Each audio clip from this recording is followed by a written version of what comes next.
প্রেম মানে না কোনো বাধা। এটি কোনো সিনেমার দৃশ্য নয়, এটি একটি বাস্তব চিত্র।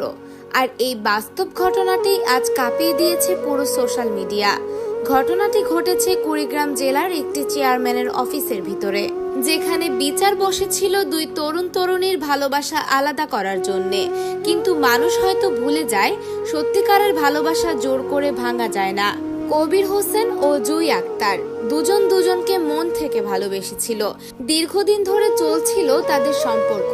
স্বপ্ন ছিল একসাথে সংসার করবে, একসাথে জীবন কাটাবে। কিন্তু সেই স্বপ্নের মাঝে দেয়াল হয়ে দাঁড়ায় পরিবার। মেয়ে পক্ষ রাজি না, ছেলে পক্ষ রাজি না। দুজনকে আলাদা করার জন্য অবশেষে বিচার বসানো হয় ইউনিয়ন পরিষদে। কিন্তু সেখানে যা ঘটেছে তা দেখে উপস্থিত সবাই হতবাক।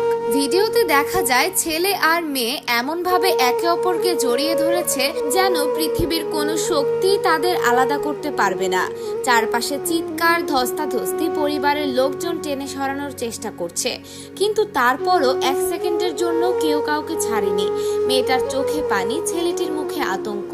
তবু তাদের জড়িয়ে ধরার শক্তিটা বলে দিচ্ছিল, এটা শুধু সম্পর্ক না, এটা একটা সত্যিকারের ভালোবাসা।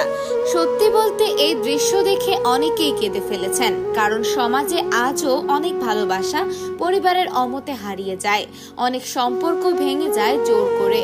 আর সেই কষ্ট সহ্য করতে না পেরে অনেক তরুণ তরুণী বেছে নেয় ভয়ঙ্কর পথ। ভালোবাসা যদি পবিত্র হয় তাহলে সেটাকে বোঝার চেষ্টা করা উচিত। ঘন্টার পর ঘন্টা বিচার চলার পর অবশেষে দুই পরিবার জোর করে তাদের আলাদা করে নিয়ে যায়।